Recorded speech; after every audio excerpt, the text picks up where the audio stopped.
चौकी हसन पंचायत के वर्तमान पैक्स अध्यक्ष अशोक यादव जी हमारे साथ लाइव पर बने हुए हैं। आइए मिलते हैं इनसे और जानते हैं कि एक पैक्स के अंतर्गत कौन कौन से कार्य आते हैं और किस तरह से एक पैक्स अपने दायित्वों का निर्वहन करता है। तो स्वागत है आपका डेली लाइव न्यूज चैनल में सर। धन्यवाद, नमस्कार। सर, सबसे बड़ी बात यहाँ पर यार ये कि पंचायत स्तर पर अगर हम बात करते हैं तो सारे जनप्रतिनिधि से जनता वाकिफ होती है, लेकिन एक पैक्स अध्यक्ष के कर्तव्यों को जनता नहीं समझ पाती है और ना ही समझ पाती है कि पंचायत स्तर पर पैक्स भी कोई पद होता है। लगे हुए हैं सब कि ज़मीन पे आए सारा कार्य। चूँकि अभी ऐसा है, मतलब कहने के लिए जो भी लोग कहें, लेकिन रियलिटी यही है कि जाके किसी भी गांव में अगर पूछते हैं कि भाई पैक्स अध्यक्ष कौन है, तो उसके बारे में काफ़ी गहनता से कुछ, मतलब क्या नाम है उसको, निशान बताना पड़ता है कि फलाना आदमी इसी सब टाइप का है। तो ऐसा क्यों होता है, मतलब कि अब इसमें है कुछ, अब उतना तो डिटेल्स हम नहीं ले सकते चूँकि नए हैं हम भी इसमें।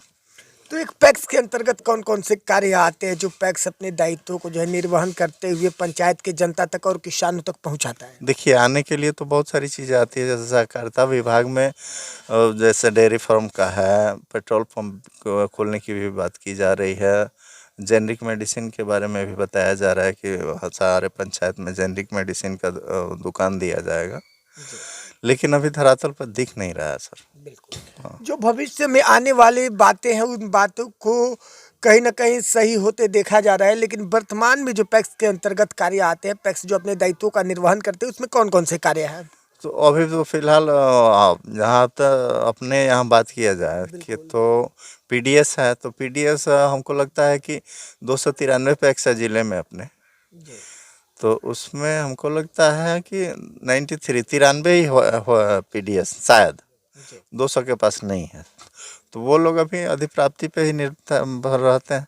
अधिप्राप्ति में भी कुछ गड़बड़ वगैरह हुआ है, तो अभी हमको लगता है कि लोग इंटरेस्टेड भी नहीं है अधिप्राप्ति से। बिल्कुल। तो सिर्फ धान की खरीद बिक्री की ही आप बात करें, लेकिन ऐसा देखा जाता है कि पैक्स का अध्यक्ष के अंतर्गत जो है सहकारिता बैंक भी आता है जिससे किसानों तक लाभ पहुंचाया जाता है।